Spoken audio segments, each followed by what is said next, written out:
શ્રી બુરખ્યા હનુમાન મંદિરનું સંભવિત નૂતન મંદિર ટેબલો મંદિર પ્રશાસન દ્વારા દર્શનાર્થીઓ માટે ખુલ્લું મુકાયું। શ્રી બુરખ્યા હનુમાનજી મંદિરનો સંભવિત નૂતન મંદિર ટેબલો મંદિર પ્રશાસન દ્વારા લોકદર્શન માટે ખુલ્લો મુકાયો। સુપ્રસિદ્ધ યાત્રાધામ શ્રી બુરખ્યા હનુમાનજીનું સંભવિત નૂતન મંદિર ને તેની દિવ્યતા ભવ્યતા અંગે સર્વેને અવગત કરાયા। શ્રી બુરખ્યા હનુમાનજી મંદિર ટ્રસ્ટનો સામૂહિક સંકલ્પ નૂતન મંદિરમાં દેશ દેશાવરના દરેક શ્રદ્ધાળુ ભાવિકોએ તન મન ધન સહયોગ કરવા સમગ્ર ટ્રસ્ટી મંડળનો અનુરોધ।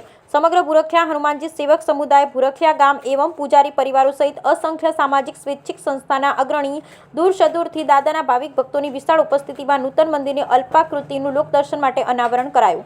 સંભવિત નૂતન મંદિરના આર્કિટેક્ટ સોમપુરા પરિવાર અને ટ્રસ્ટી મંડળ દ્વારા સંભવિત નૂતન મંદિરને ત્રાદશ્ય કરતી અલ્પાકૃતિને લોકદર્શન માટે ખુલ્લી મુકાઈ।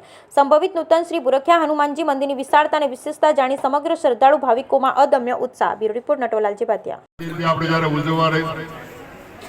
ઉજવવા જઈ રહ્યા છીએ ત્યારે અહીંયા જે પ્રમુખશ્રી હમણાં વાત કરી કે એમણે જે સંકલ્પ જાહેર કર્યો એ સંકલ્પને મૂર્ત સ્વરૂપ આપવા અને પરિપૂર્ણ કરવા આજે દાદાના સાનિધ્યમાં જ્યારે આપણે અહીંયા એકઠા થઈએ છીએ ત્યારે આ આપણી